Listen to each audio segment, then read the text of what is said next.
ఓం నమో వెంకటేశాయ. 311 ఏళ్ల ఘనమైన చరిత్ర కలిగిన తిరుమల శ్రీవారి లడ్డు గురించి పూర్తి విశేషాలు ఈ వీడియోలో. 1717లో ప్రారంభమైన ఈ దివ్య ప్రసాదం ప్రయాణం, పోటులో జరిగే తయారీ విధానం, లడ్డూ రకాలు, భౌగోళిక గుర్తింపు, ప్రాముఖ్యత, అలాగే కోట్లాది మంది భక్తుల విశ్వాసానికి ప్రతీకగా నిలిచిన ఈ దివ్య ప్రసాదం వెనుక ఉన్న అద్భుతమైన చరిత్రను ఈ వీడియోలో మా ప్రేక్షకుల కోసం అందిస్తున్నాం. Welcome to Mahalakshmi talks. 311 ఏళ్ల శ్రీవారి లడ్డు వైభవం కోట్లాది భక్తుల విశ్వాసానికి ప్రతీక. భక్తుల కోర్కెలు తీర్చి కలియుగ ప్రత్యక్ష దైవం తిరుమల శ్రీ వెంకటేశ్వర స్వామి. ఆ దివ్య క్షేత్రానికి వెళ్లిన ప్రతి భక్తుడి హృదయంలో స్వామివారి దర్శనం తర్వాత వెంటనే గుర్తుకు వచ్చేది ఒకే ఒక దివ్య ప్రసాదం, శ్రీవారి లడ్డు. ఇది కేవలం తీపి పదార్థం కాదు, కోట్లాది మంది భక్తుల విశ్వాసం, ఆధ్యాత్మిక అనుభూతి, శ్రీనివాసుడి ఆశీర్వాదానికి ప్రతీక. సుమారు 311 సంవత్సరాల ఘనమైన చరిత్ర కలిగిన తిరుమల లడ్డు కాలం మారిన తన ప్రత్యేకతను ఏమాత్రం కోల్పోకుండా ప్రపంచ వ్యాప్తంగా భక్తుల హృదయాల్లో స్థిరస్థాయిగా నిలిచిపోయింది. తిరుమల కొండపై అడుగుపెట్టిన ప్రతి భక్తుడు గోవింద గోవింద అంటూ స్వామివారిని దర్శించుకున్న తర్వాత ఆ దివ్య ప్రసాదాన్ని చేతిలో అందుకోవాలని ఆసక్తిగా ఎదురు చూస్తారు. ఎందుకంటే ఆ లడ్డు రుచి కంటే గొప్పది దాని వెనుక ఉన్న భక్తి. తిరుమల ఆలయంలో అధికారికంగా లడ్డూ ప్రసాదం తయారీ 1715 సెప్టెంబర్ 30న ప్రారంభమైంది. అంతకు ముందు స్వామి వారికి మనోహరం అనే పిండి వంటను నైవేద్యంగా సమర్పించేవారట. కానీ భక్తుల సంఖ్య క్రమంగా పెరగడంతో ఎక్కువ రోజులు నిల్వ ఉండే, వేలాది మందికి సులభంగా పంచగలిగే ప్రసాదం అవసరమైంది. ఆ అవసరమే నేటి తిరుమల లడ్డూ రూపంలో అవతరించింది. అప్పటి నుంచి నేటి వరకు ఎన్నో రాజులు మారారు, ప్రభుత్వాలు మారాయి, సాంకేతికత అభివృద్ధి చెందింది.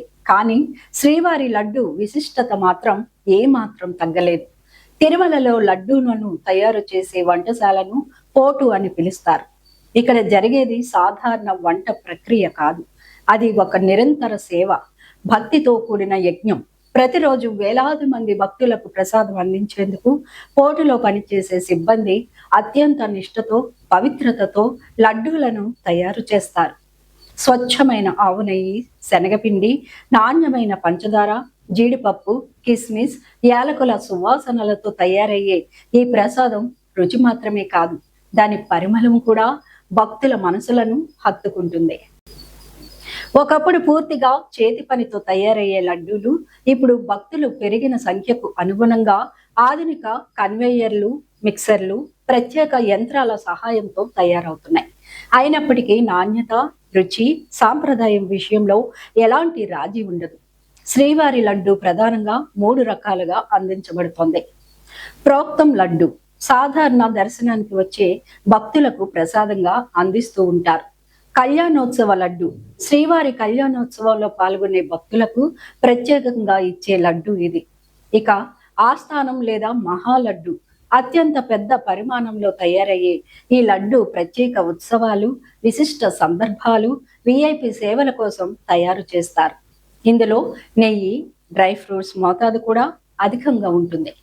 తిరుమల లడ్డు ప్రపంచ వ్యాప్తంగా ప్రత్యేక గుర్తింపు పొందిన ప్రసాదం.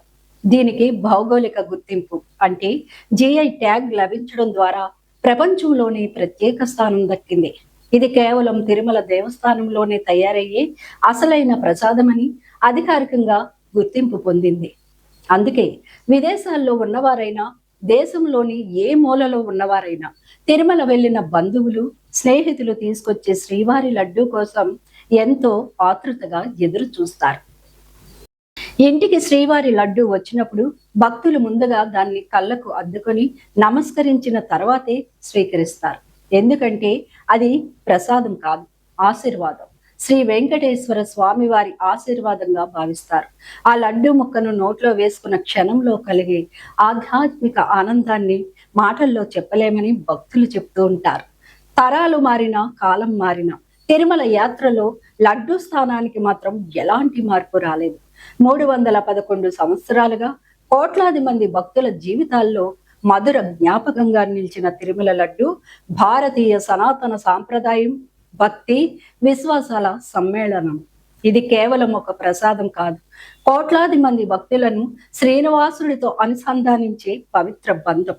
కాలం ఎంత మారినా శ్రీవారి నామస్మరణ ఉన్నంత కాలం, తిరుమల కొండపై భక్తుల రాక కొనసాగినంత కాలం ఈ దివ్య లడ్డు పరిమళం, దాని మాధుర్యం, దాని వెనుక ఉన్న ఆధ్యాత్మిక అనుభూతి ఎప్పటికీ చిరస్థాయిగా నిలిచి ఉంటుంది. శ్రీవారి దర్శనం ఒక వరం, శ్రీవారి లడ్డు ఆ వరానికి లభించే మధురమైన ఆశీర్వాదం. ఓం నమో వెంకటేశాయ.